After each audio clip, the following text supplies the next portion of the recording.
Bon, bonjour tout le monde. Pour l'instant, peu nombreux, mais j'espère que ça va peut-être changer dans les minutes qui viennent. Nous sommes à l'avant-dernière séance de notre séminaire sur les frontières et la périphérie au Moyen Âge. Plus particulièrement aujourd'hui, nous entrons à travers des textes dans la périphérie scandinave du au Moyen Âge, avec donc une séance sur le monde scandinave dans les récits du au Moyen Âge. Comme on avait dit en cours, nous avons peu, voire pas de texte qui nous donne une description du développement des sociétés scandinaves à l'époque viking. Les reconstructions que nous avons fait en cours sont essentiellement, exclusivement basées sur euh, des données archéologiques. Euh, Pourtant, il existe, et c'est ça ce que nous allons voir maintenant, il existe quelques rares textes qui nous donnent une description par des contemporains de ce monde scandinave. C'est des textes brefs, mais c'est quand même des aperçus intéressants qui nous permettent d'illustrer un peu et de mettre en perspective notre histoire des Scandinaves de l'époque viking basée sur l'archéologie. Nous avons deux petits dossiers de textes qui, en fait, incluent des textes de deux auteurs. Nous avons d'une part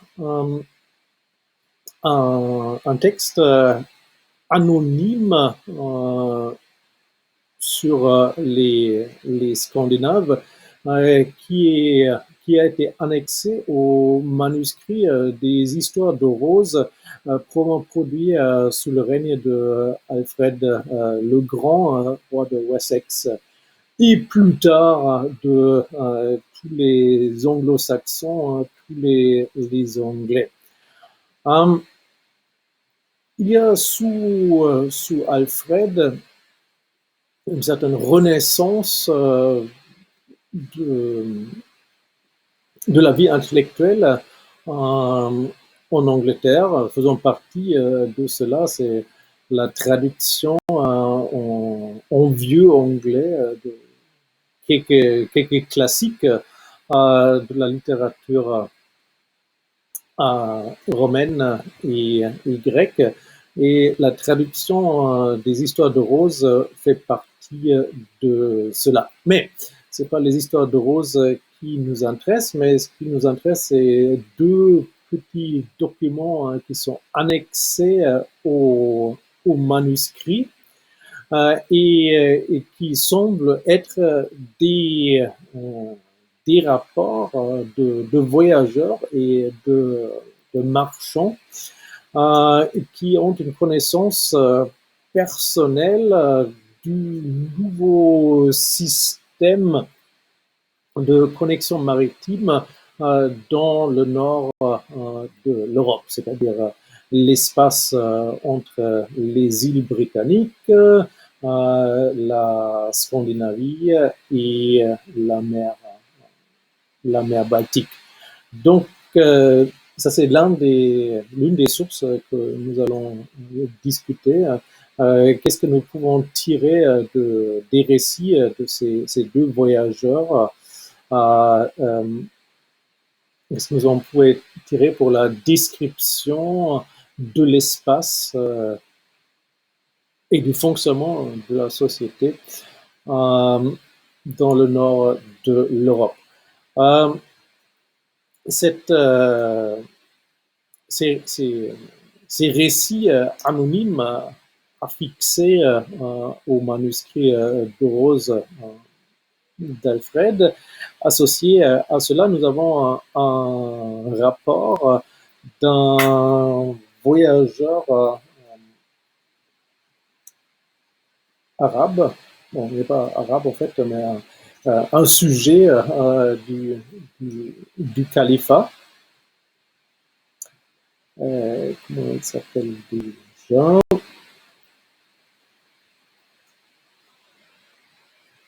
Oui, Ibrahim ibn Yaqub al-Tartouchi. Ce récit est inclus dans un manuel de géographie de l'époque abbasside.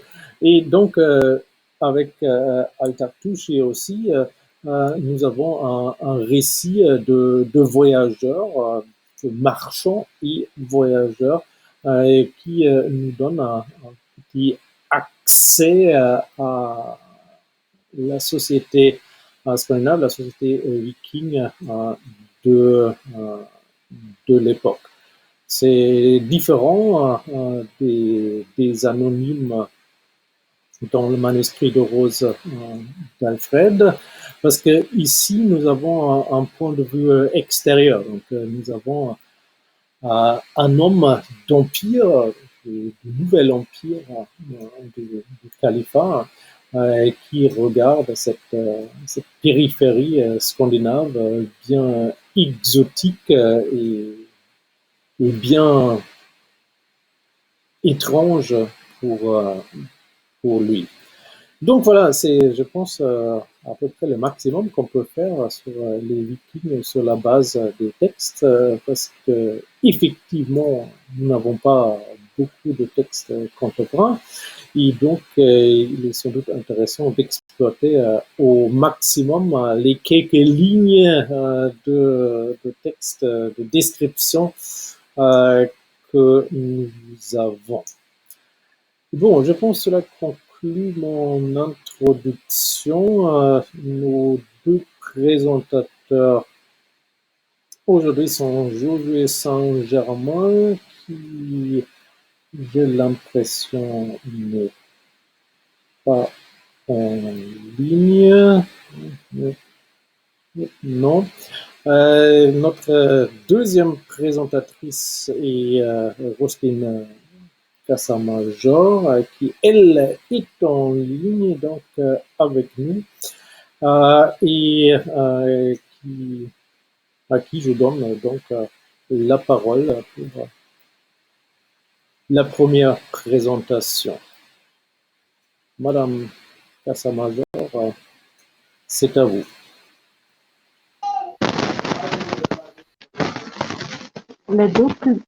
Bonjour à tous.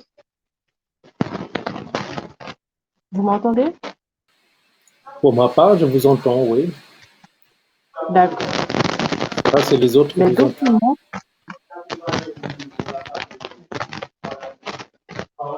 Les documents que nous commenterons sont des récits de voyages qui se déroulent dans le nord-ouest européen. Nous sommes à la fin du XIe siècle et pour le second document, nous sommes vers le XIIIe siècle. Tout au long de ces récits, il y a trois principaux navigateurs qui sont Orter et Woodstone, et pour le second, c'est Abouyaryok, Zokaria Bon Mohamed al-Khwazouni. Ses œuvres se portent sur la cosmologie, c'est-à-dire l'astrophysique qui étudie l'origine de la nature humaine et l'évolution de l'univers. Ortere et Wilson sont des Norvégiens et aussi commerçants. Ils sont amenés à naviguer partout sur la Terre. Leurs récits sont tirés du livre Horizon marin, itinéraire spirituel, 5e au 18e siècle. Ce livre d'Henri Dubois et Jean-Claude Houquet tire de ce livre que nous avons relativisé les spiritualités des sociétés anciennes l'essentiel est digital. Je m'étale plus sur le premier extrait car il est plus long que le second récit. Cette période correspond à l'invasion des Vikings qui provoque la désagrégation de l'Empire carolingien. À travers ces récits, nous avons des témoignages de ces navigateurs qui mènent une description géographique et physique des territoires qu'ils accostent. De la Méditerranée à l'embouchure de la Vistule. Parallèlement à ces voyages, nous avons également les relations entre ces différents navigateurs qui sont mises en perspective de le roi Alexandre le Grand. Le questionnement que nous allons nous poser est comment les navigateurs nous font une rétrospective du monde entre le XIe et le XIIIe siècle. Afin de répondre à notre problématique, nous élaborons un plan en deux parties. Dans une première partie, nous verrons la géographie physique des territoires, suivie de deux sous-parties. Dans un petit A, rétrospective des terres, et en petit B, la vie sociale. Dans le grand B, nous verrons une description basée sur l'astronomie, plus scientifique. A, petit A, description religieuse et traditionnelle. Petit B, aspect climatique.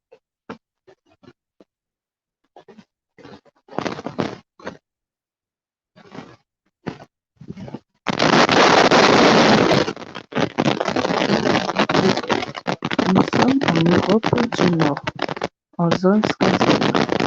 Comme nous le voyons dans le premier paragraphe, Nilsson énumère les terres qui appartiennent au Danemark. De la ligne 3 à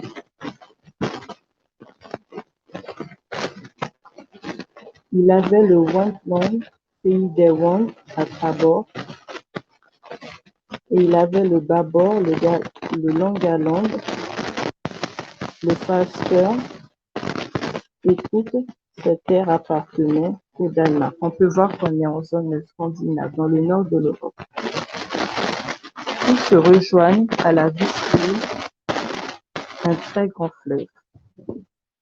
Ici, nous voyons que ce voyage contourne la péninsule scandinave par le nord pour arriver jusqu'à la mer. Et nous avons quelque sorte, l'auteur nous fait aussi une exploration de nouveaux territoires qu'il découvre tout au long de sa navigation maritime. Comme nous pouvons le voir dans le paragraphe 1 et 2. Wilson nous précise les contours territoriaux du Danemark. Celle-ci englobe le Langeland et le Falster. Pour ces voyages, s'achemine au large des côtes suédoises, sur les îles d'Åland et de Gotland, et le pays des Estés, pour entrer en contact, se faisait par l'intermédiaire de l'Estémer, dans laquelle se jetaient deux rivières, la Vistule et l'Ylfing. Au large de l'Estémer s'est développé le port de Trousseau. Trousseau, c'est une ville qui prospère avec le commerce maritime entre le 8e et le 11e siècle. On l'identifie avec la ville de El-Bag, ligne 25, paragraphe. El-Bag à l'ouest, vésicule prive, non. Puis la vésicule prive El-Big de son nom car l'estuaire est connu sous le nom d'estuaire de la Vistule et il s'écoule d'est-mer sur le nord-ouest dans la mer. C'est identifié avec l'actuelle ville d'El-Bag ou El-Big en allemand, un peu le même nom, située à l'endroit où les eaux du lac se débouchent dans la Vistule. Et l'auteur et autour de laquelle de nombreux vestiges d'époque viking ont été découverts.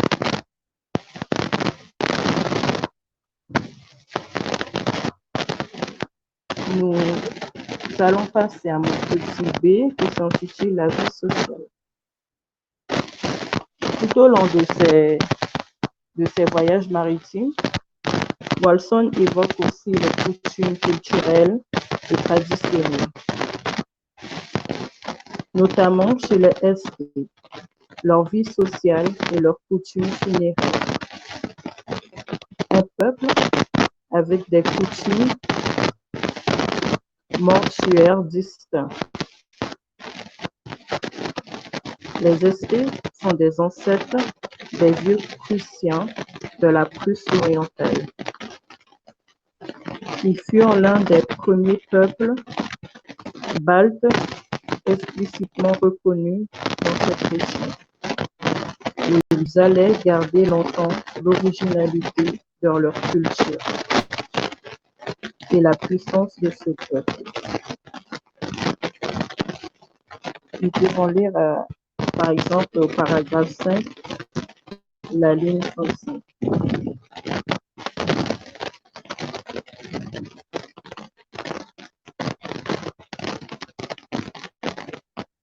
Il n'y a pas de bière brassée chez les ST, et il y a beaucoup d'hydromel. Wilson nous montre que tous les boissons de la connaissance, de la congélation et leurs pratiques funéraires orientées vers l'incinération comme la course aux chevaux.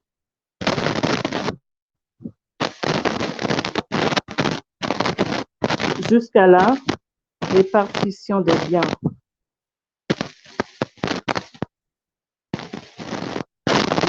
Wilson nous décrit comment s'organise, par exemple, un héritage après la mort d'un homme. On va dire que c'est une vraie course à la montre pour pouvoir gagner ses biens. Comme nous montre le paragraphe 8 à la ligne de 51 à 56.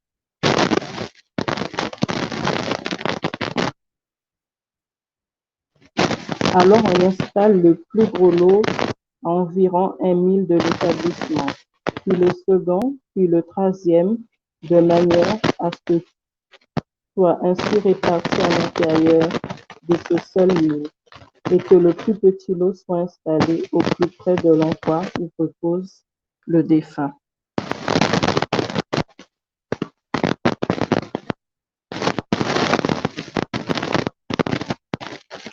La course aux chevaux, oui.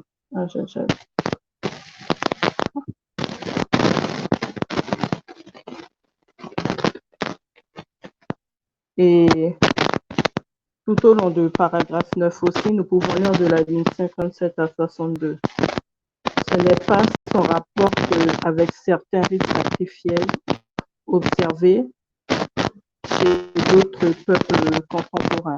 On voit que l'auteur nous fait une comparaison avec certains peuples.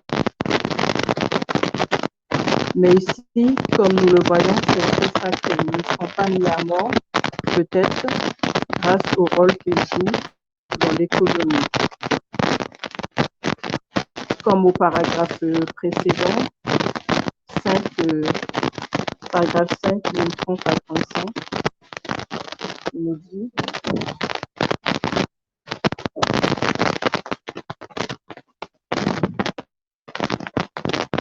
il y a beaucoup de miel et de pêche. Le roi et les hommes les plus puissants boivent du lait de jument. Les pauvres et les esclaves boivent de l'hydromel. Il y a beaucoup de conflits entre eux. Il n'y a pas de bière brassée chez les restés, mais il y a beaucoup d'hydromel. Donc c'est pour cela que pour pouvoir gagner des biens de valeur, ils utilisent les chevaux, car c'est sacré peut-être. Ainsi signifie aussi dans le paragraphe 10, la ligne 65 à 66.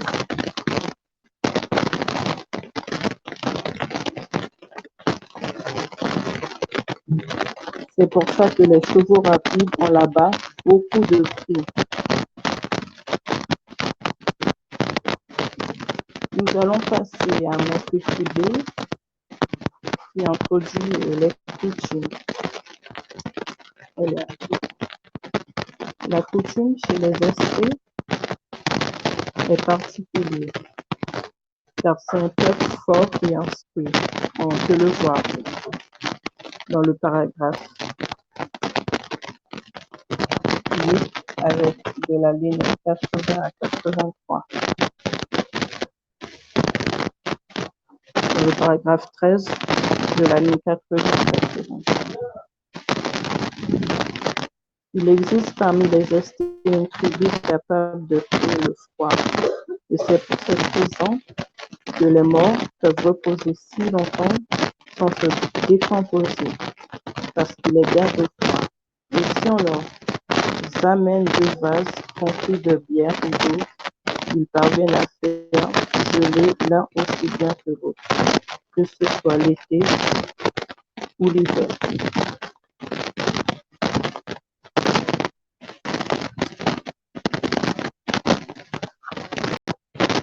Au-delà de cette deuxième partie, de cette première partie, nous allons passer à l'autre récit, qui est un peu parallèle au premier récit. C'est toujours une description de la terre, mais là, c'est fait par un prophète. Non. C'est de Abou Yahya Zakaria et Mohamed Al-Khwazini, tiré de les merveilles des choses créées et les curiosités des choses existantes. C'est un écrivain navigateur aussi, du XIIIe siècle.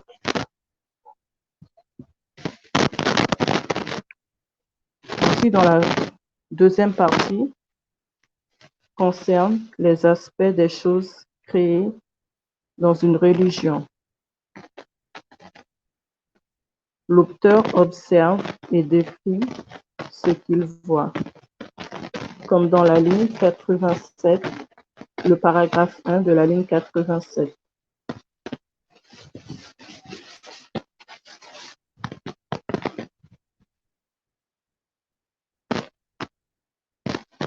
Ibrahim ibn Ayacoub al-Kafi, marchand juif de Tortosa, voyage en Europe dans les années 960.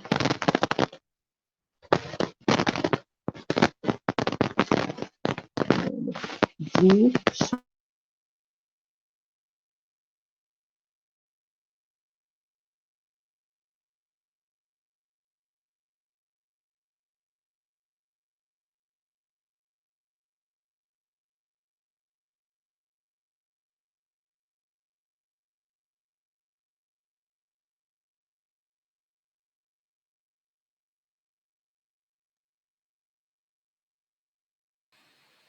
Madame Casamajan, vous êtes toujours là? On ne vous entend plus.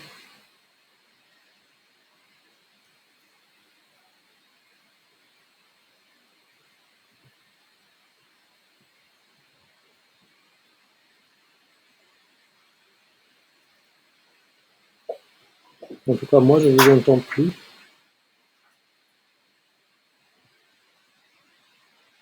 Hello.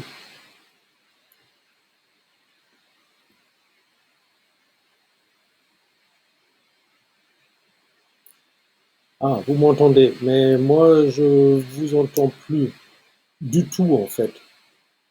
Est-ce que vous avez accidentellement coupé votre micro? Est-ce que la batterie de votre oreillette est vide?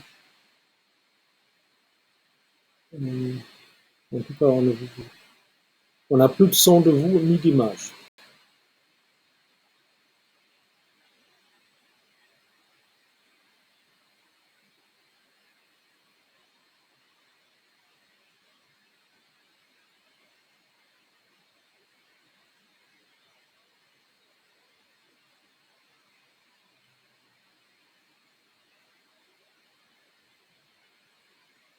Peut-être vous pouvez essayer de vous déconnecter et reconnecter. Non, non, c'est pas bon. On n'a pas de son.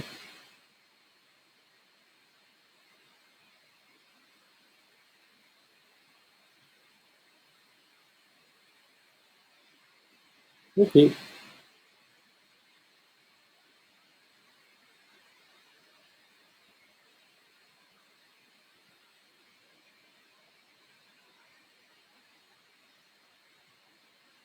Bon, si on fait une petite pause, espérons qu'elle va réussir à résoudre son problème technique.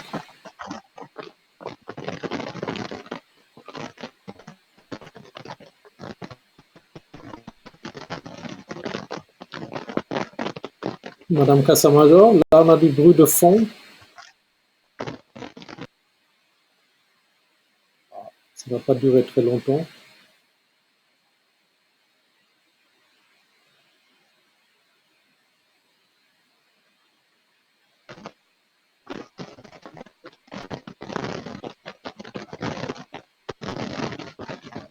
C'est bon?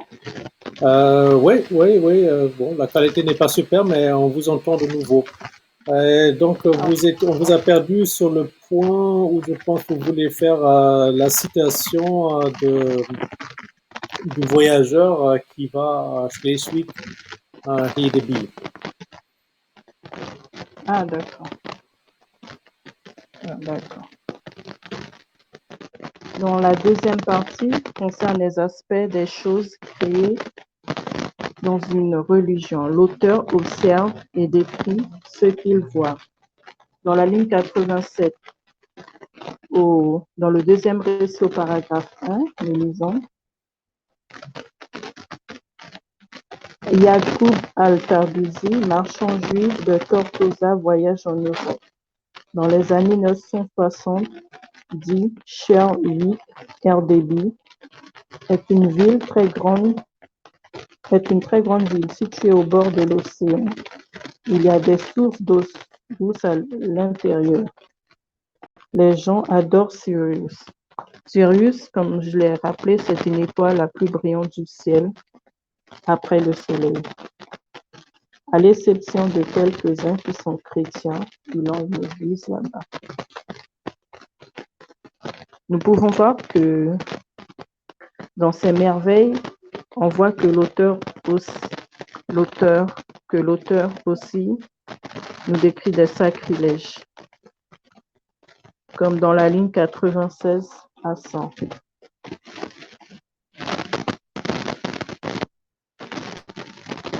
Quand un homme tue un animal sacrificiel, que ce soit un bœuf, un bélier, un bouc, une chèvre ou un cochon, il le suspend à un poteau à l'extérieur de sa maison pour que les gens sachent qu'il a fait un sacrifice en l'honneur de Dieu.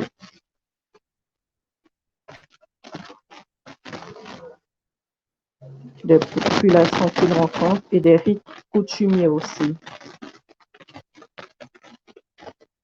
Des cérémonies religieuses. Dans une seconde partie, nous aborderons la description plutôt climatique que le second auteur nous fait quand il fait ses découvertes lorsqu'il navigue. Il nous parle du climat.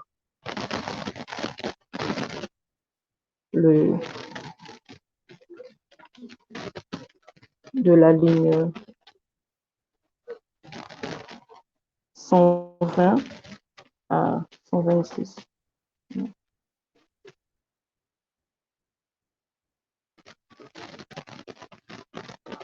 Elle se trouve dans le Grand Nord. Le froid y est extrême. L'air est nuageux et la neige ne fond pas. La région n'est pas saine pour les plantes et les animaux. Et c'est rare que quelqu'un s'aventure là-bas à cause du froid, de l'obscurité et de la neige. Mais Allah le sait mieux.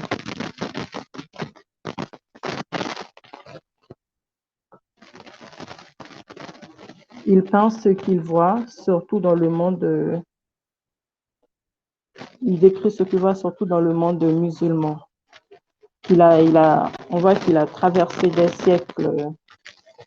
Il a traversé les siècles islamiques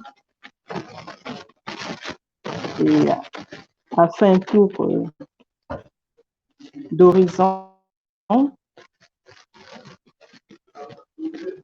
et il nous a un peu décrit le monde judéo-chrétien pour chaque religion qu'il a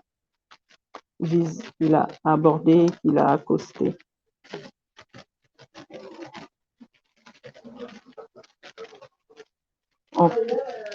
En conclusion, comme nous avons pu le voir par ces brèves descriptions, nous avons eu des découvertes approfondies, comme une étude aussi bien anthropologie, en passant par la découverte des terres, se terminant par l'embouchure des fleuves et en incluant les traditions aussi bien religieuses que coutumières. Nous avons une large découverte dans ces deux textes qui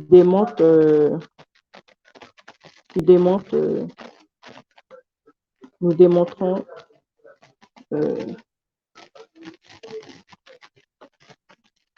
comment se voyait le monde dans le XIe siècle à travers ses voyages, comment se faisait la découverte, et vers la fin du XIIIe siècle, avec l'œuvre idyllique d'Abou Yazza Zakaria. Malgré l'écart, ils ont les mêmes visions et les mêmes façons d'écrire. J'espère.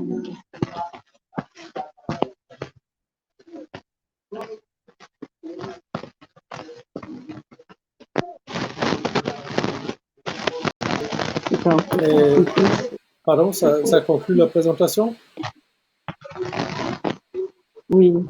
D'accord. Bon, alors, merci pour cette discussion de la relation de Wulfstan et de cet extrait du voyage de Aitartu chez les Scandinaves. A priori, votre répondante est Madame Seder, mais même si non, je l'ai c'est vu... Monsieur Laventure. C'est Monsieur Laventure. Ah, Monsieur Laventure, bon, il n'est pas là non plus, donc ça revient au même. Donc, nous n'avons personne pour nous faire le résumé, et donc on passera peut-être directement aux questions, aux sujets à développer encore un peu plus pour que ce ne soit pas encore un ennuyeux dialogue entre moi et la présentatrice. Je propose que nous faisons un tour de table virtuelle, chacun avec une question. Je sais pas, je vais vous prendre dans l'ordre que vous êtes sur mon écran, même si ça n'a pas de sens particulier. Donc, Madame Charles, qu'est-ce que vous en avez pensé? Qu'est-ce que vous aimeriez développer davantage comme question?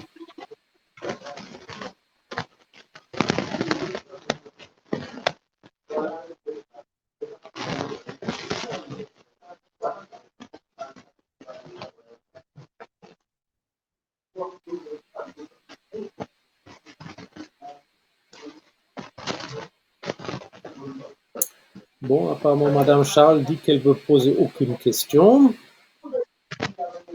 Pas de remarques à faire, rien rajouter. Quand même, c'est un monde exotique et intéressant. Bon, alors, ah oui, d'accord. Dans ce cas-là, je passe la parole à Monsieur Henriette.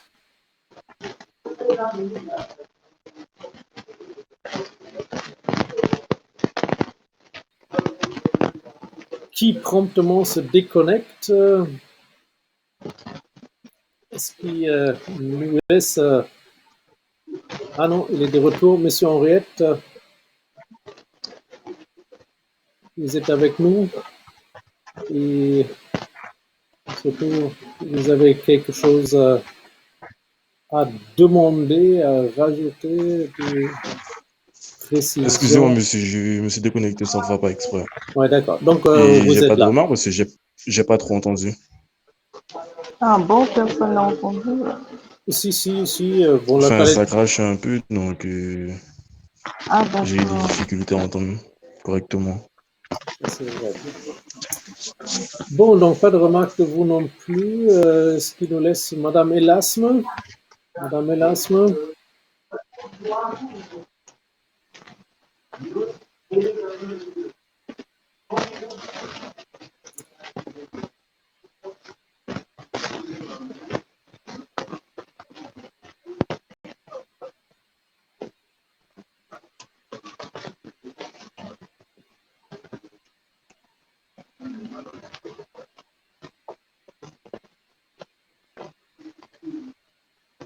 Madame Elasme, une petite question, une contribution, une remarque?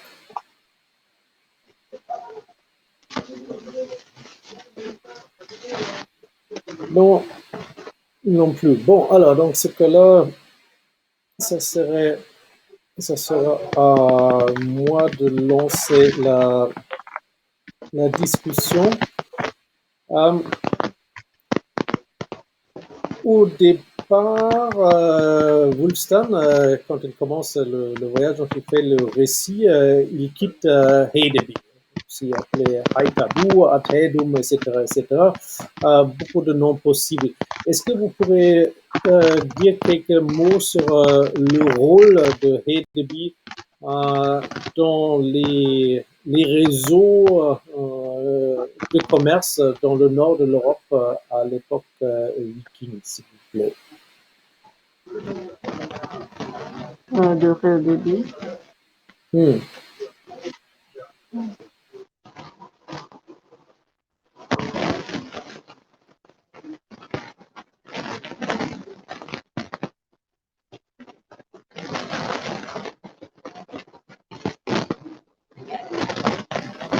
Pourquoi Hedeby est particulièrement important? Qu'est-ce qui distingue Hedeby d'autres marchés, d'autres entrepôts?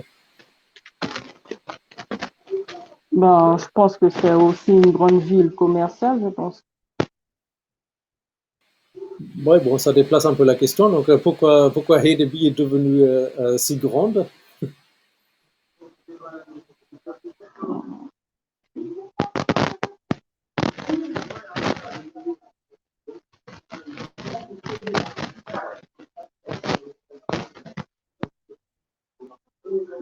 Parce qu'il regroupe plusieurs terres.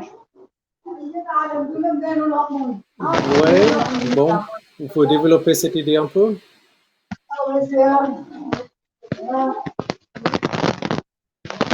Tous les bateaux passent par Hedeby.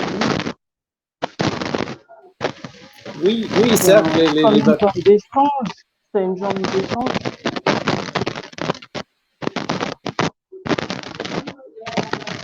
Bon, commençons avec la question la plus basique. Où est Hedeby? C'est en Allemagne. Non.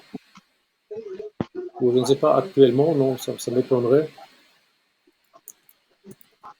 Non, actuellement, oui, mais à l'époque, ils nous disent que c'est dans le nord de l'Europe, dans les zones scandinaves.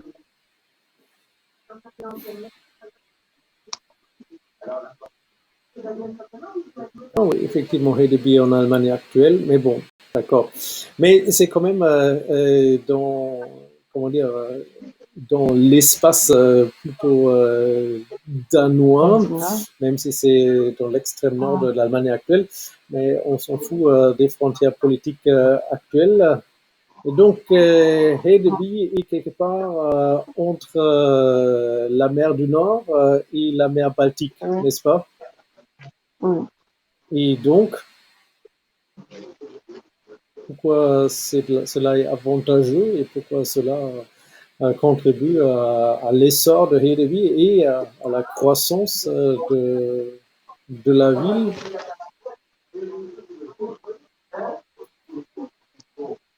Bon, donc pour moi, cela me semble être illustré par la relation de Wulfstan. Hedeby est un marché qui, contrairement à pas mal d'autres marchés en Scandinavie, fait le lien entre deux systèmes d'échange maritime.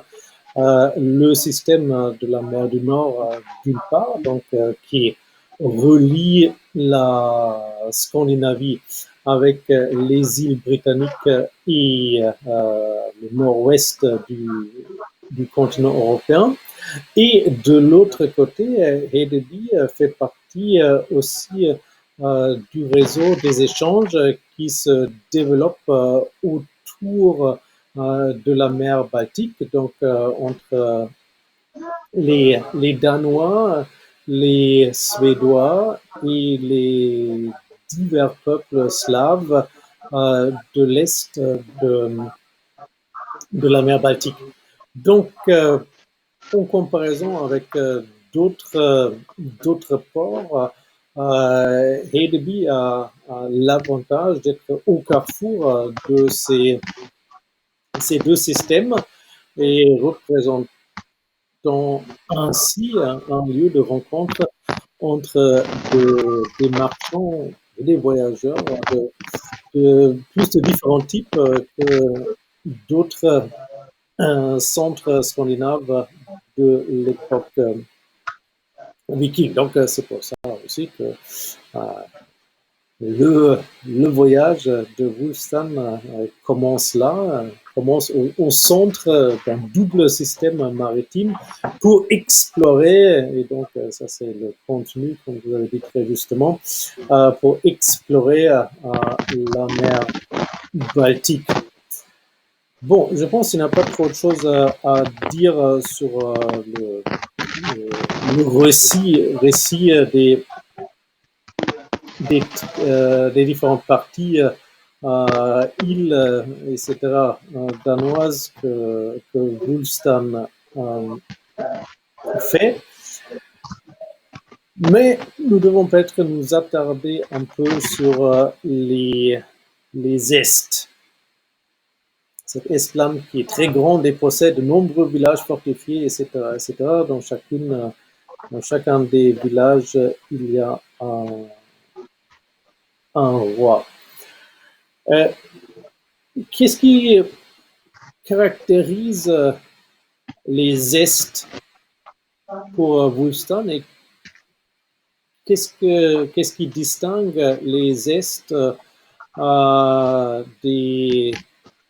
des gens comme Wulfstan lui-même? Autrement dit, pourquoi il s'attarde si longtemps pour nous faire ce portrait d'un peuple de la mer Baltique orientale?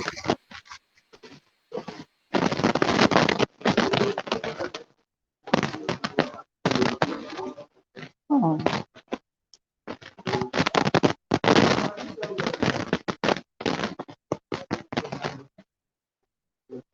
Parce qu'ils ont des coutumes.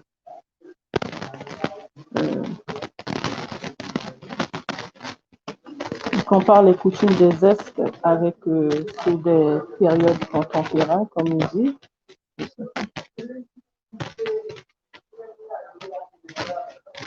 Et c'est une culture qui s'est transmise.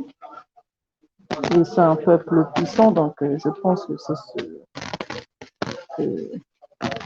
c'est pour ça qu'ils s'attardent. Bon, cela joue sans doute un rôle. Wulfstan considère les Est comme une entité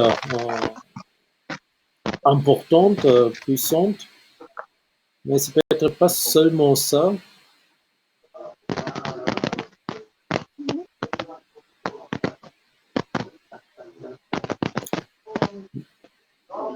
Ben, moi, je vois surtout dans ce récit une sorte d'émerveillement pour Wulfstan. Les Est sont exotiques. Ils ne sont pas comme lui, ils ne sont pas comme les autres Scandinaves qu'il rencontre lors de son voyage. Bon, c'est normal parce que c'est pas des Scandinaves géographiquement parlant, mais voilà, ils sont différents et je trouve que c'est un point important parce que cela nous montre que même si la mer Baltique devient à cette époque un espace maritimement connecté, cela reste un espace très, très diversifié, avec des peuples justement différents des uns des autres. Donc, nous ne sommes pas dans un monde qui est socialement ethniquement uniforme autour de la mer Baltique, mais il y a bien des peuples différents et qui maintenant, avec ce développement des contacts maritimes, qui maintenant sont mis en contact avec les uns et les autres. Les Est, là, dans le rapport de Wulfstan, sont délibérément décrits comme exotiques et en partie, ils ont décrit dans une opposition délibérée aux gens de Wulfstan. Donc, il y a une construction des Est sur la base de nous d'une part et eux très différents de nous.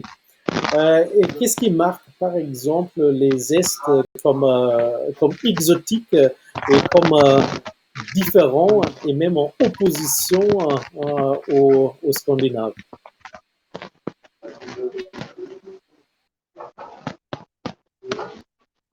Peut-être leur coutume funéraire.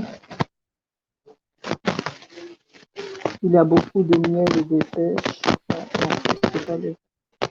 Oui. Bon, si nous restons sur ce petit point de l'hydromel, pourquoi Wulfstan nous raconte qu'est-ce qu'ils boivent les Est? C'est juste, c'est pas un entrée d'anthropologue de sa part ou est-ce qu'il Oui, veut... c'est plus anthropologue pourquoi ils boivent ça et on dit qu'on boit ça, c'est pour rendre peut-être puissant, je sais pas. Et c'est pas donné à tout le monde de boire du lait de jument. Et il fait une comparaison entre les pauvres et ceux qui ont les riches. Justement, les pauvres boivent l'hydromel. Vous trouvez ça normal ou c'est un peu étonnant quand même?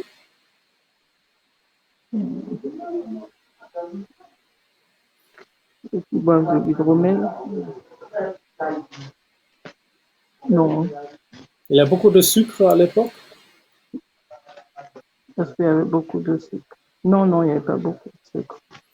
Donc, l'hydromel devrait être réservé aux plus riches, non, normalement? C'est ça. Voilà. Oui, aux plus riches, c'est ça et ça.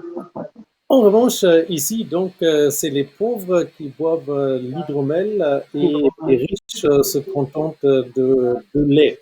Donc, il y a une sorte de société inversée, ce qui est un luxe dans le monde de Wulfstan et commun pour les pauvres chez les Est. En revanche, ce qui peut être commun chez lui, boire du lait, bon, c'est tout bon. Hein. C'est un privilège des riches chez les Est. Donc, je pense là, il y a un élément délibéré d'inversion des coutumes pour montrer que les Est sont différents, un peuple vraiment étranger, un peuple qui est autre et qui, par son altérité, en fait, contribue à définir des gens comme Wulfstan lui-même. Après, vous avez effectivement parlé des coutumes mortuaires.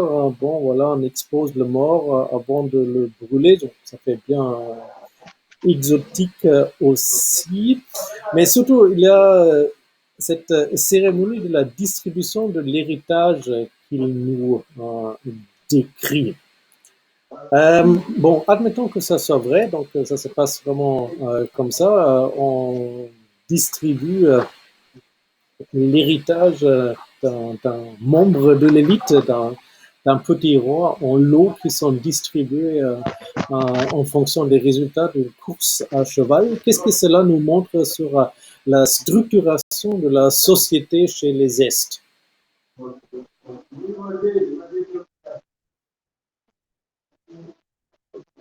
Ben, on voit que peut-être qu'ils s'organisaient, qu'ils ne distribuent pas les biens comme ça, par héritage.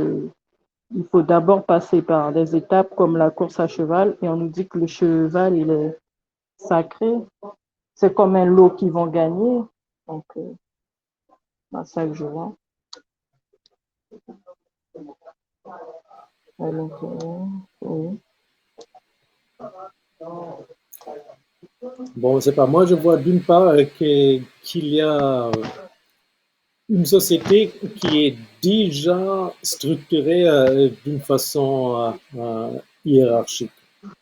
Il y a une sorte de super élite,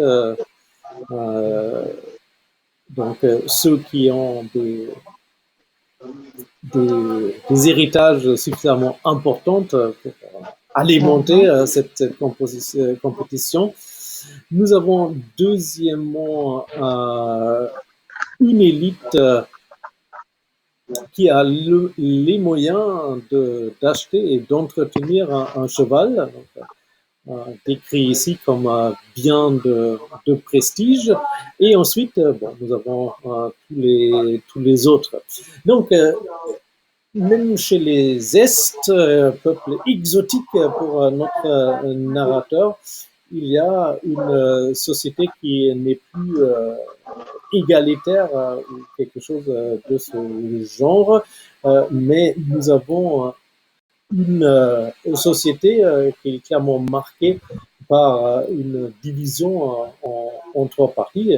Le peuple en général, une élite économique marquée par exemple par la possession de chevaux et une sorte voilà, d'élite royale gouvernante chez laquelle on trouve accumuler la propriété et des biens d'une façon importante. Donc, c'est pas les barbares égalitaires, mais c'est une société peut-être comparable aux Scandinaves, aux Vikings, dans laquelle il y a un potentiel pour l'émergence de structures politiques. Pour l'instant, il n'y en a pas. Voilà, chaque village a son roi, mais la différenciation socio-économique est en train de se faire chez les Est. Bon, est-ce que quelqu'un d'autre maintenant voudrait intervenir avec quelque chose?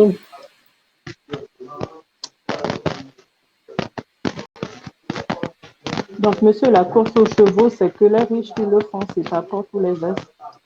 Bah, c'est que les gens qui ont un cheval qui la font. Ah oui, c'est vrai. C'est vrai. Et donc, moi, voilà. Alors, tous les hommes qui dans le pays possèdent les chevaux les plus rapides se rassemblent à l'environ 5 000, etc. Bla, donc, c'est vrai. Moi, j'ai quand même l'impression que c'est pas quelque chose auquel tous les pecnos peuvent participer, parce que bon, le pecno n'a pas de cheval, ou s'il a un cheval, il n'a pas de cheval de course pour participer. Donc, voilà, c'est quand même une Ah sorte oui. de jeu pour une élite économique.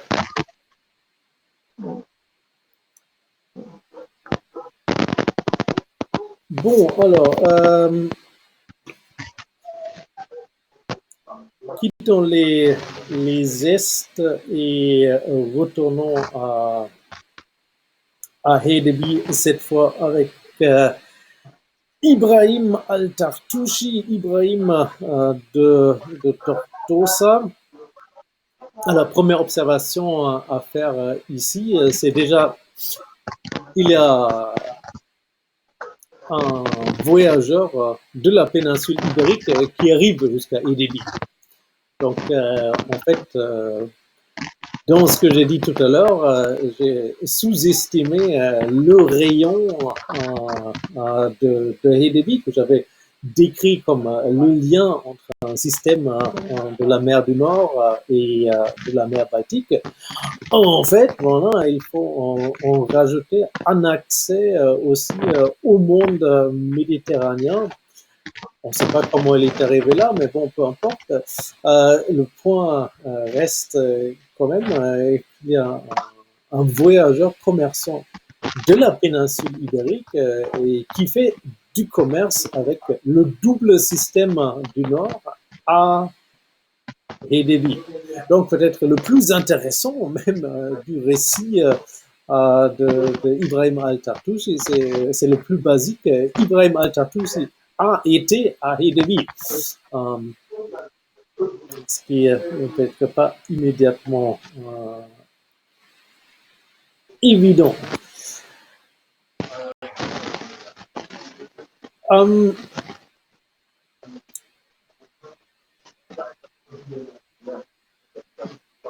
On a, et Al-Tartouchi donc fait le récit des choses qu'il a vues. Il nous dit les gens sont des païens, donc ils adorent Sirius. Mais il y a aussi des chrétiens qui ont une église là-bas. Qu'est-ce que vous faites du fait qu'il y a une église à Hedeby?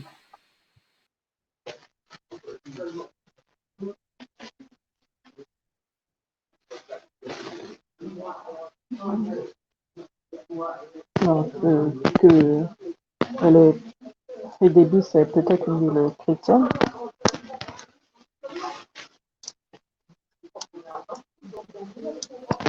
Donc, nous sommes chez les païens. A priori, Ibrahim nous le reconfirme. Les adorateurs de Sirius, bon, ça va être son terme pour désigner les païens en général. Mais il y a une église. Pourquoi cette église est arrivée là-bas? Pour peut-être convertir les païens, les pousser, de force, les convertir de force ou provoquer. D'accord. Bon, ce qu'il faut voir, c'est que des endroits comme Hedeby ou comme Kaupang ou comme tous les autres ne sont pas seulement des nœuds dans un réseau d'échanges économiques dans le Nord et entre le Nord et le monde européen et méditerranéen, mais Hedeby est manifestement aussi un lieu d'échange culturel. Il n'y a pas seulement des marchandises et les gens qui circulent, mais il y a aussi les idées qui circulent. Il y a des chrétiens qui sont installés à Hedeby, mais il y a aussi probablement, pour alimenter une église, des convertis sur place. Donc voilà, c'est ça ce ce qui me paraît important comme idée. Les liaisons maritimes au centre, les nouvelles liaisons maritimes au centre desquelles se trouve la Scandinavie à l'époque viking représentent des réseaux de diffusion de biens, des réseaux qui contribuent à la mobilité plus large des gens, mais c'est aussi un carrefour de l'échange des idées, un carrefour d'acculturation et de diffusion de culture. Bon, alors ça c'était intéressant. Après, regardons un peu d'autres choses que Ibrahim nous dit sur Hedebi. Notamment, si un enfant naît, on le jette à la mer pour diminuer les dépenses et les femmes peuvent divorcer quand ils veulent de leur mari. Conclusion, qu'est-ce qu'il veut nous dire par ces deux morceaux d'information?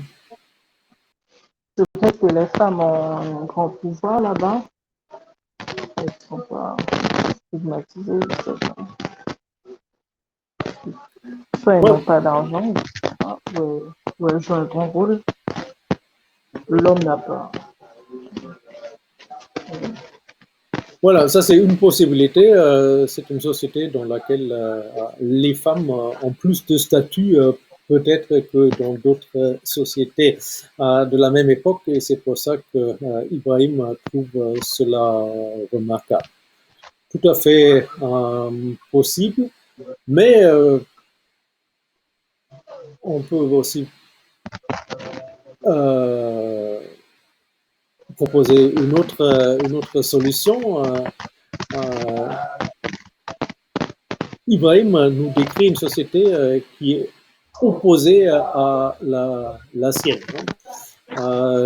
Donc, lui, il vient d'un monde classique, la domination des hommes, surtout en droit.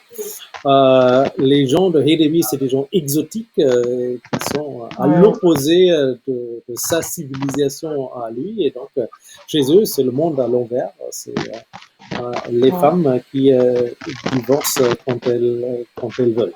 Donc voilà, ça nous dit peut-être quelque chose sur l'organisation de la société scandinave, peut-être avec un rôle plus important sur les femmes, mais ça nous dit certainement quelque chose sur la conception des Scandinaves chez ce voyageur de la péninsule ibérique. Les Scandinaves, dans cet exemple, sont l'opposé du monde habituel. Après, voilà, la question, pourquoi on jette les enfants à la mer? Est-ce que c'est encore une fois seulement l'idée de l'exotisme, l'idée de l'autre? Chez nous, on valorise les enfants. Eux, ils ont tellement qu'ils les jettent à la mer. Ou est-ce que peut-être cela nous permet une petite conclusion sur le développement démographique des sociétés scandinaves à l'époque? Vous vous rappelez, on avait envisagé quand même l'idée que l'expansion des Scandinaves vikings dans le nord de l'Europe peut être liée à une croissance démographique chez ces mêmes Scandinaves qui produit une population disponible pour l'émigration, et peut-être avec les enfants qu'on jette à la mer, nous avons la version d'Ibrahim pour décrire cette croissance démographique en Scandinavie. Il y a beaucoup d'enfants, il y a trop d'enfants, on ne peut pas tous les nourrir. Bon.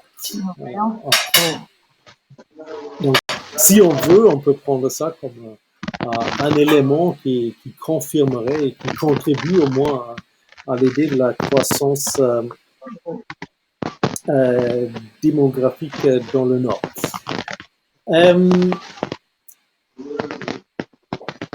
Nous avons le temps parce que notre deuxième présentateur apparemment n'est pas là, donc je continue avec une dernière question, quelque chose que je voulais approfondir parce que vous en avez dit très peu.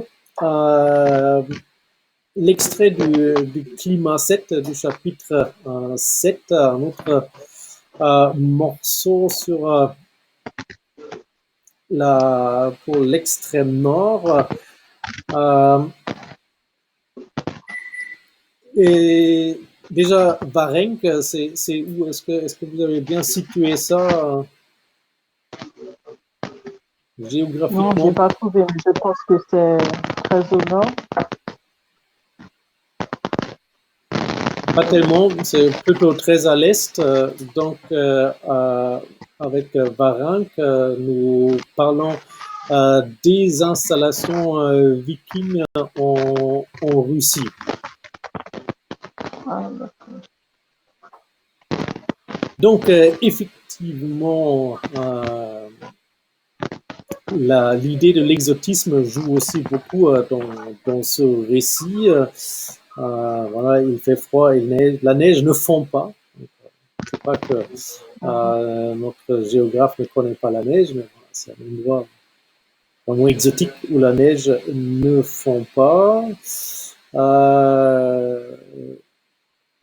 Il y a l'obscurité, donc je ne sais pas où elle est. Est-ce qu'il est proche du cercle polaire? Mais bon. Qu'est-ce que nous pouvons tirer de ça? Bon, d'une part, évidemment, nous pouvons en tirer quelque chose sur la diffusion des Scandinaves dans le monde autour de la mer Baltique, donc pénétration jusqu'à l'intérieur du continent. La région de Varennes, des Vikings installés en Russie. Et deuxièmement, nous pouvons en tirer quelque chose sur comment dire, la situation économique. Nous sommes dans un pays où il fait extrêmement froid, où il n'y a pas de lumière, où les plantes et les animaux survivent pas. Et bon, c'est pas ça. En tout cas, c'est rare. Pourquoi est-ce qu'il y a des gens là-bas? Est-ce qu'ils sont bien stupides? Pourquoi ils s'installent dans un pays de neige, de froid, peu propice à l'agriculture?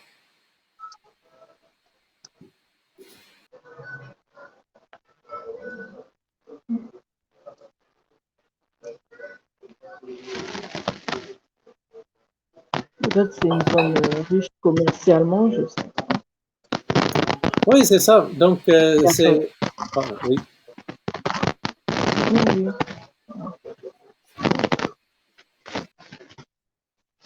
Même s'il fait froid, il fait mieux juste par rapport où elle se trouve. Hmm. Oui, bon, voilà, c'est ça un peu le point. Le développement d'un monde connecté dans le nord de l'Europe ouvre effectivement des perspectives à la diffusion des populations. Commercialement, les barons sont connectés avec le monde méditerranéen dans le sud et avec le monde scandinave et britannique dans le nord. Donc même des régions qui, à l'époque de l'Empire romain, étaient ultra périphériques peut-être peu peuplées, qu'est-ce que nous en savons, commencent maintenant à être intégrées dans un système plus étendu et plus large. Bon, pour moi, cela termine la discussion de la présentation sur Wolfstan et les petits extraits, les deux petits extraits géographiques. Est-ce que quelqu'un voudrait rajouter quelque chose?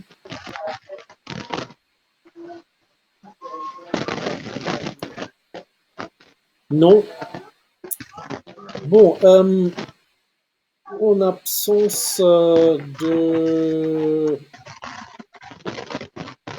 Monsieur Saint-Germain qui est ne nous a pas rejoint. Je propose que nous utilisons le reste de la séance pour jeter un coup d'œil tout seul sur le texte appelé la relation d'auteur.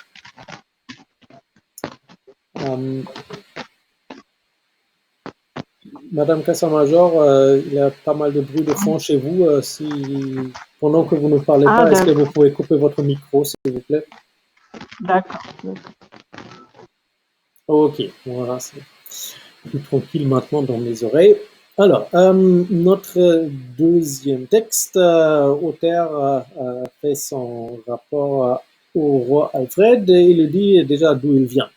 Il était de tous les Norvégiens celui qui vivait le plus au nord. Il dit qu'il vivait tout au nord du pays, qui longeait la mer de l'ouest, et il dit qu'à partir de là, la terre s'étendait encore très loin vers le nord, mais qu'elle n'était plus habitée, sinon qu'ici et là, en de rares endroits, par des finasses qui venaient installer leur campement pour chasser pendant l'hiver et pour pêcher en mer pendant l'été. Bon, déjà, comme avec ce que nous avons dit tout à l'heure, nous voyons que ce monde scandinave n'est pas un monde uniforme. Il y a les concentrations de population dans le sud de la Norvège. Il y a des gens et des sociétés différentes sur la côte ouest de la Norvège et il y a des gens encore différents dans le nord de la Norvège. Dans le nord, la population apparemment est ethniquement différente des gens comme Otter lui-même et surtout elle est économiquement différente. Les finances, d'après ce que Otter nous dit, ne sont pas un peuple sédentaire, mais c'est des nomades qui migrent et qui vivent et commercent avec les produits de la chasse et de la pêche. Donc, différents d'auteurs qui, lui, vit sédentaire dans un endroit précis, dans le nord de la Norvège, nous avons un peuple ou des peuples, je ne sais pas trop qu'est-ce qu'il veut dire précisément par finance, qui sont des nomades et qui suivent une migration saisonnière. Donc, après cette première observation sur la diversité des populations en Norvège, nous pouvons continuer sur le récit de l'expédition dans l'extrême nord que Otter a fait et qu'il nous décrit. Donc, il voulait rechercher jusqu'où la terre s'étendait vers le nord et si quelqu'un habitait au nord de la terre qui n'était pas occupée. Il partit ainsi plein nord, long de la côte, gardant sans discontinuer pendant 3 jours la terre inhabitée sur son tribord et la pleine mer sur son bâbord. Donc, il part quelque part de la côte ouest de la Norvège et il se dirige vers le nord. Donc, c'est logique, il a la côte à droite et la mer à gauche. Sur la côte, pendant 3 jours, il n'y a pas d'habitants. Ok.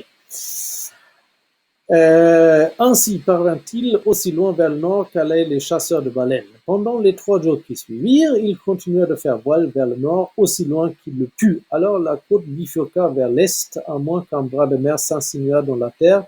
Il ne savait au juste sinon qu'il dut attendre un vent d'ouest et un peu de nord, et qu'alors seulement il put faire voile vers l'est tant que cela fut possible, c'est-à-dire pendant 4 jours. Bon, bien sûr, avec cette description peu précise, on ne peut pas être exactement sûr où Otter et son bateau se trouvent, mais nous pouvons quand même peut-être spéculer qu'il est en train de faire là le tour du nord de la Norvège et qu'il est en train de se diriger vers qu'est-ce qu'il a là-bas, la péninsule de Kola et la mer Blanche. Et donc, la côte est maintenant orientée plein sud, à moins qu'il ne le savait pas davantage, un bras de mer pénétra dans cette terre. Alors, il faut voir le plein sud le long de la côte. Donc là, moi, je pense que nous sommes peut-être dans la mer Blanche. Aussi long qu'il le plut pendant 5 jours, jusqu'à ce qu'un grand fleuve les invita à pénétrer dans le pays. Ils s'en remontèrent le cours, n'osant pas aller au-delà par crainte de réaction hostile dans la mesure où l'autre rive du fleuve était tout entièrement habitée. En effet, il n'avait pas, depuis son départ, traversé la moindre terre habitée, etc., bla. Donc, bon, première observation sur ce récit, l'élargissement du monde. Cet entrepreneur de l'ouest de la Norvège n'est pas orienté exclusivement vers les opportunités déjà établies à son époque, c'est-à-dire les réseaux maritimes liant mer du Nord, mer Baltique, avec extension à la Méditerranée. Non, il cherche de nouvelles opportunités et il le cherche dans le Grand Nord où, deuxième observation, nous trouvons des gens. Donc, les Finas ne sont pas le bout de la terre habitée. Non, voilà, si on fait le tour de la Norvège par le nord et on redescend donc, dans la mer Blanche en direction du sud, il y a des gens. Et donc, voilà, les réseaux de communication à travers ce genre de voyage, comme Otter le fait, les réseaux de communication s'élargissent et intègrent aussi le nord-est de l'Europe. Bon, maintenant sur les gens que Otter rencontre pendant ce voyage. Donc, c'est blabla. Il a passé les Finas, vous avez déjà mentionné, et maintenant, voilà, continue. Les Beormas cultivaient remarquablement leur terre, mais ils n'osèrent pas s'aventurer chez eux. La terre des terres Finas, par contre, était totalement inoccupée, sauf dans les rares endroits où les chasseurs, les pêcheurs et les osseleurs installaient leur campement. Les Beormas lui donnèrent beaucoup d'informations aussi bien sur leur propre pays que sur le pays qui les entourait, mais il ne savait pas si tout cela était vrai car il ne l'avait pas vu de ses propres yeux. Il lui sembla que les Finas et les Beormas parlaient à peu près le même langage, et peut-être on s'arrête encore une fois ici. Bon, d'une façon étonnante, notre voyageur rencontre dans le nord non seulement les nomades saisonniers des Finas, mais il rencontre même des agriculteurs sédentaires. Je ne sais pas si on veut essayer de rattacher les Beormas à une ethnie précise. Je ne sais pas, ça vous intéresse plein de littérature sur le récit d'Otter. Qui sont les gens, pour moi, c'est pas important. Ce qui est important, en revanche, c'est ce constat du mélange dans l'extrême nord aussi de différents types de populations. Il y a des nomades, il y a des sédentaires qui cultivent remarquablement leur terre, etc. Et donc, il faut peut-être imaginer un système de dépendance symbiotique entre les deux, où les nomades échangent avec les communautés sédentaires sur la côte. Il prétend que ces deux peuples différents, donc il les appelle les Finas et les Bearmas, mais après il dit qu'il a quand même l'impression qu'ils parlent à peu près le même langage. Et donc peut-être que nous pourrons aller un peu plus loin et imaginer que dans le même espace ethnique, celui des Finas et des Bearmas, il y a une différenciation économique où certains clans, certaines familles, certaines tribus sont effectivement nomades, mais les mêmes, mais des familles, des clans, des tribus du même peuple sont sédentaires.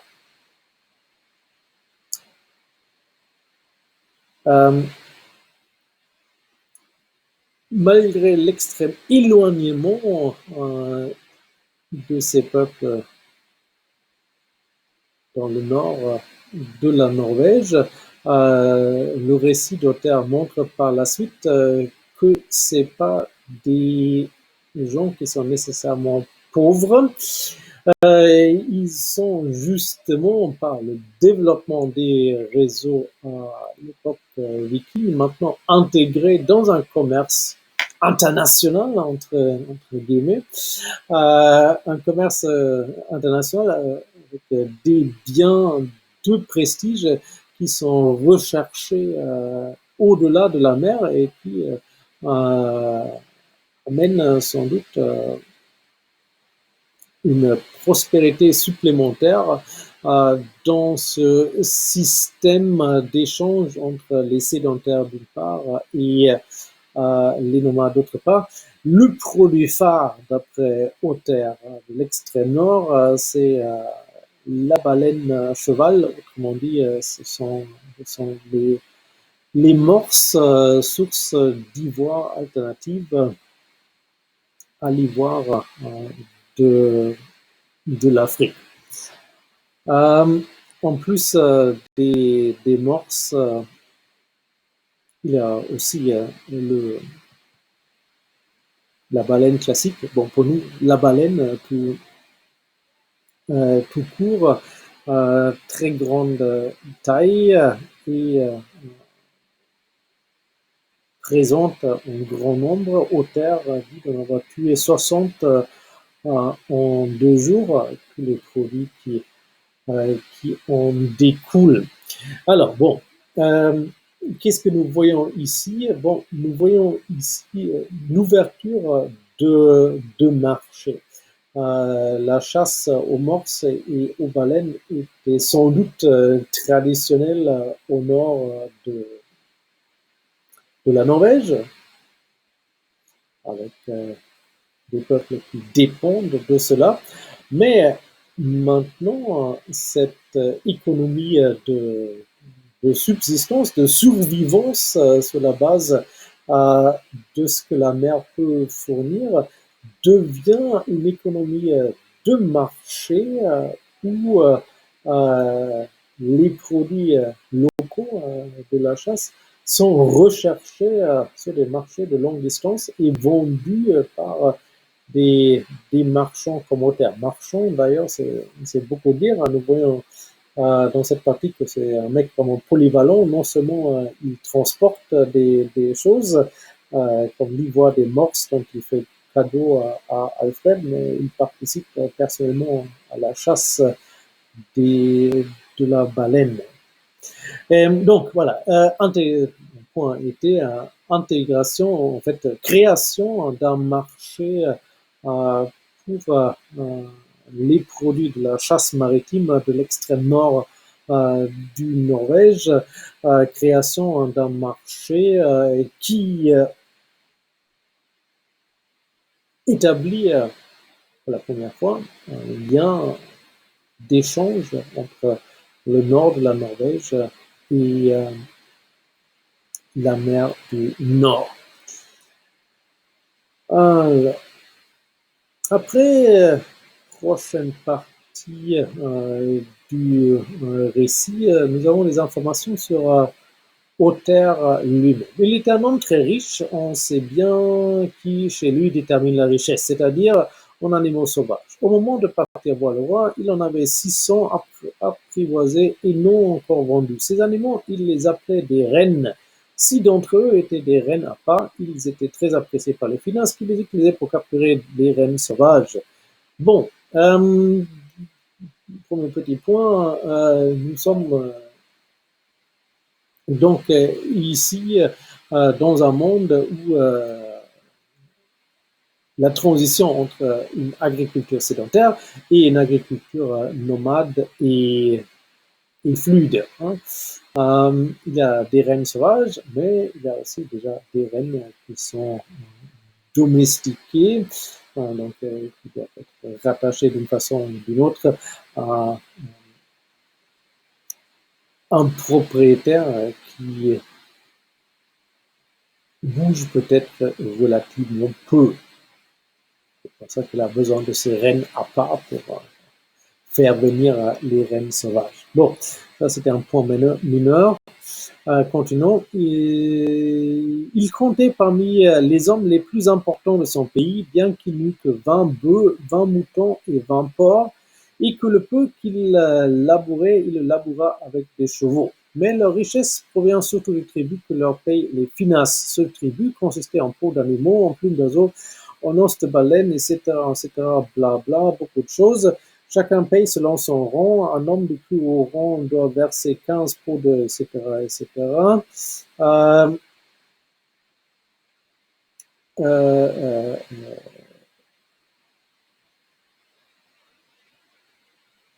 oui, voilà. Donc,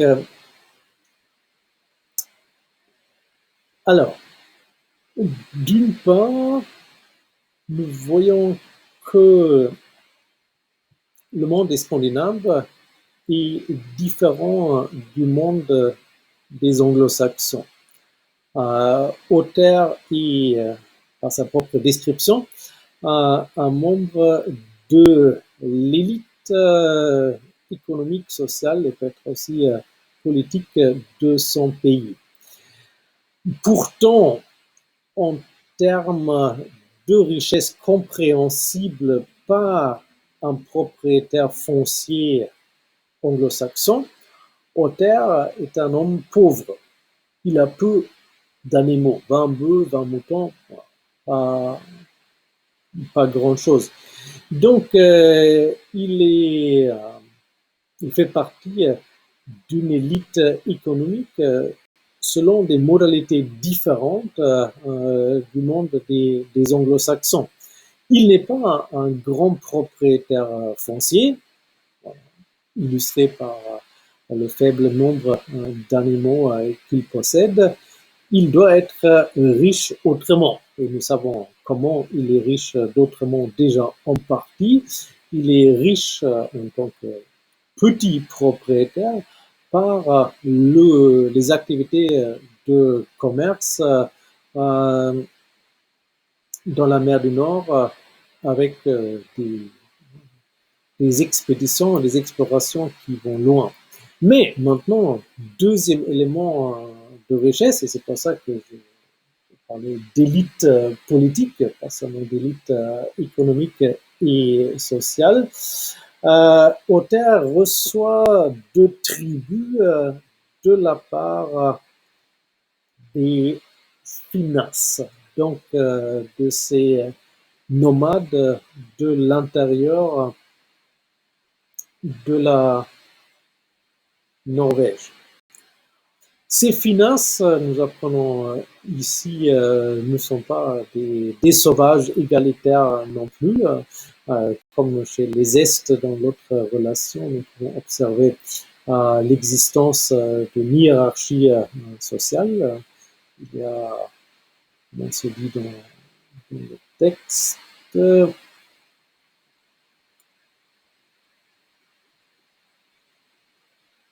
voilà, chacun paye selon son rang. Donc, il y a une hiérarchie sociale chez les finances qui est suffisamment marquée pour que les autres, donc le peuple auquel appartient Uther, puissent imposer des tribus en fonction du rang d'un finance dans sa société. Donc, je me suis un peu perdu dans ma propre note en bas de page.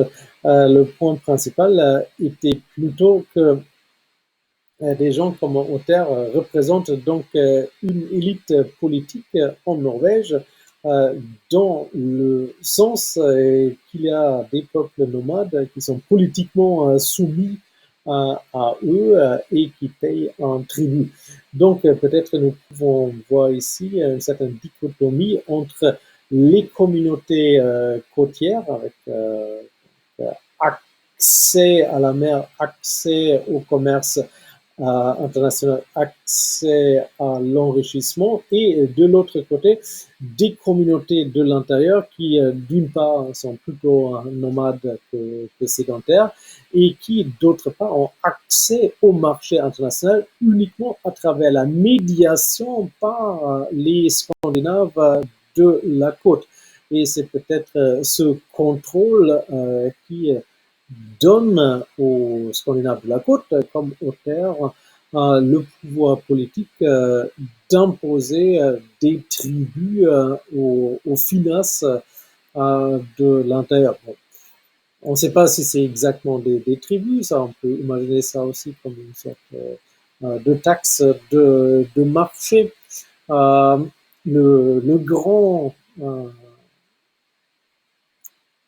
marchand nomade qui veut vendre ses fourrures, ses peaux, ses cordages et ses autres trucs, et qui le fait à travers d'un marchand de la côte, doit peut-être donner une partie de sa marchandise à ce marchand. Dans ce sens, ça serait, dans notre sens, donc ce ne serait pas un tribut politique payé, mais plutôt une sorte d'impôt économique payé à celui qui contrôle l'exportation.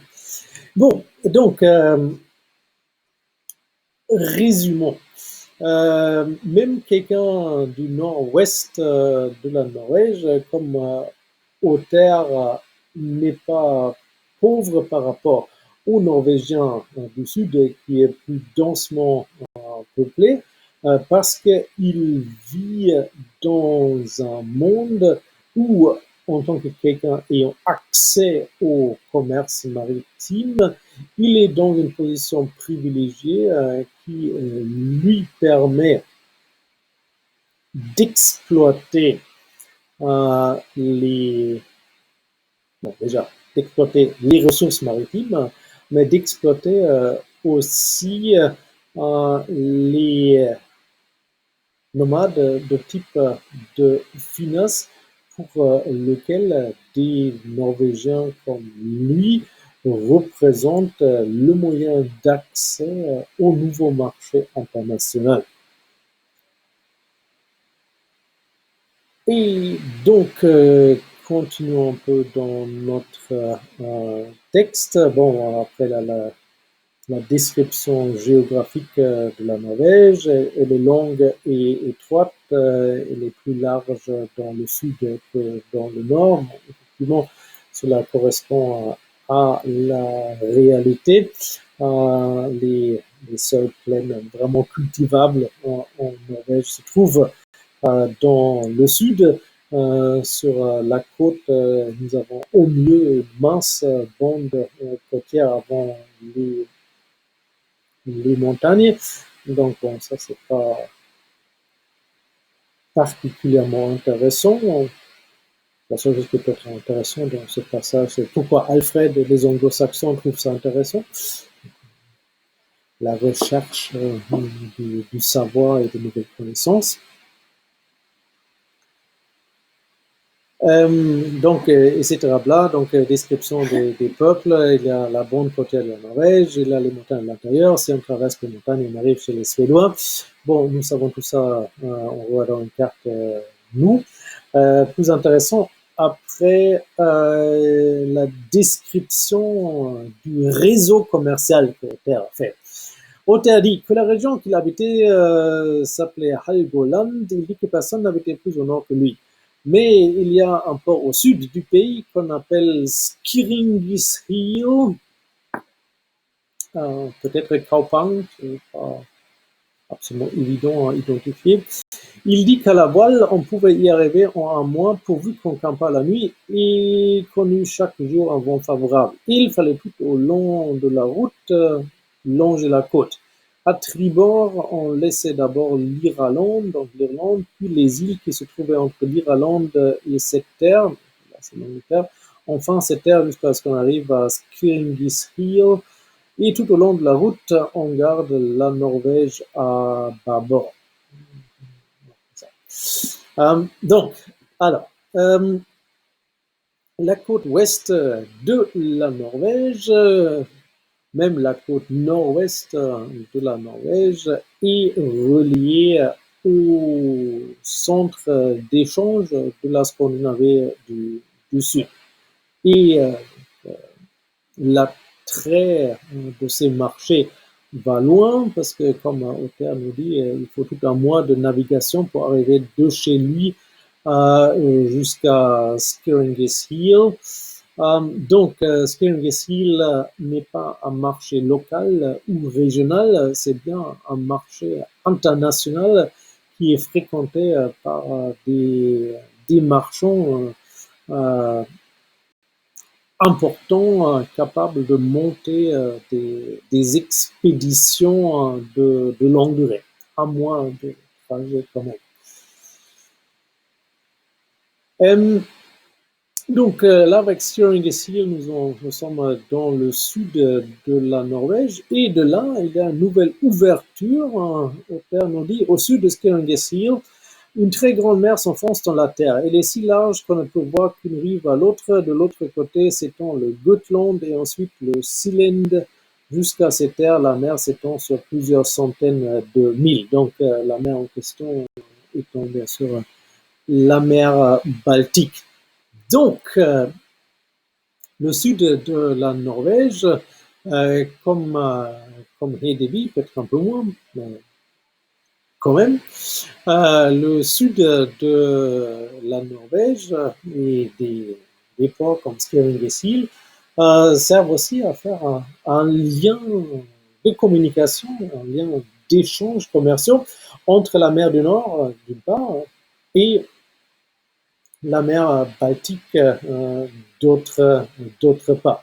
Les deux espaces sont manifestement connectés, même si les distances sont longues.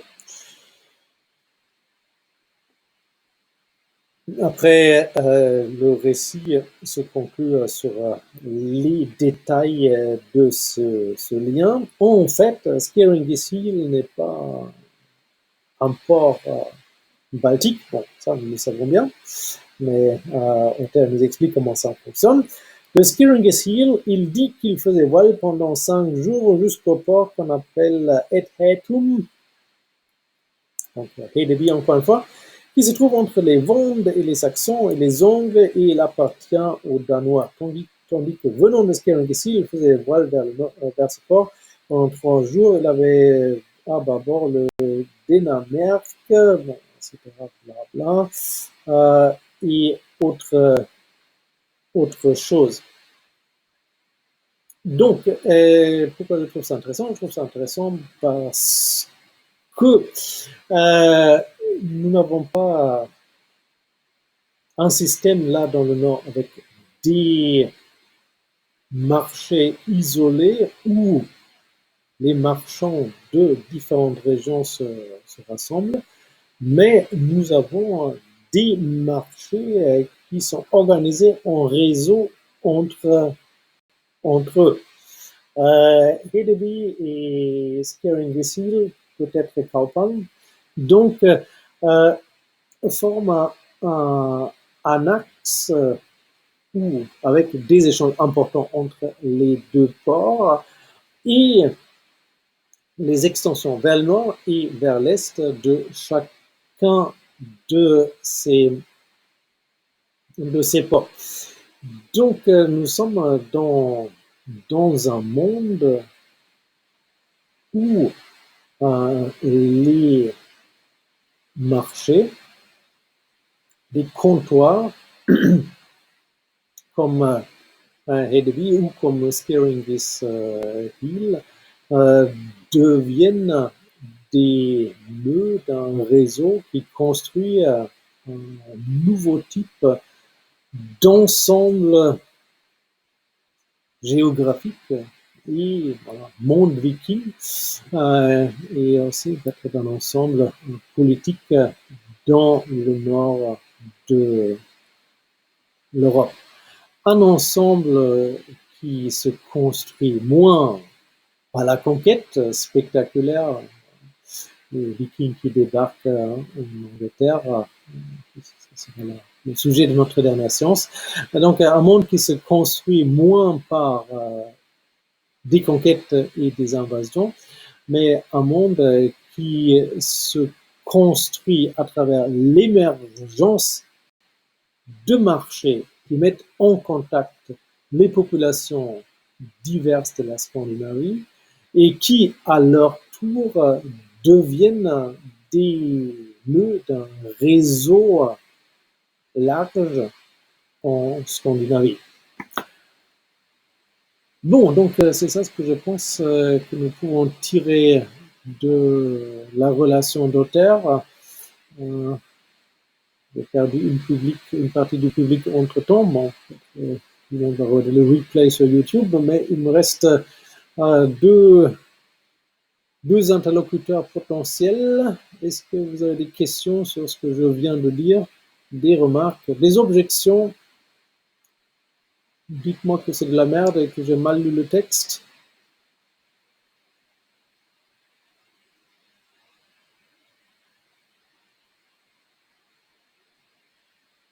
Non?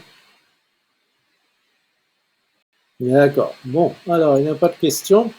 Dans ce cas-là, même s'il nous reste en principe 10 minutes, je propose que nous mettons fin à la séance.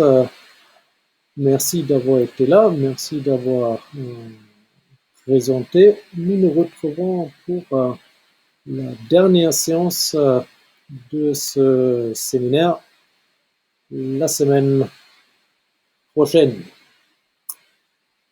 Bonne continuation, bonne soirée, bon presque week-end, vous avez du travail à faire, mais quand même, à bientôt.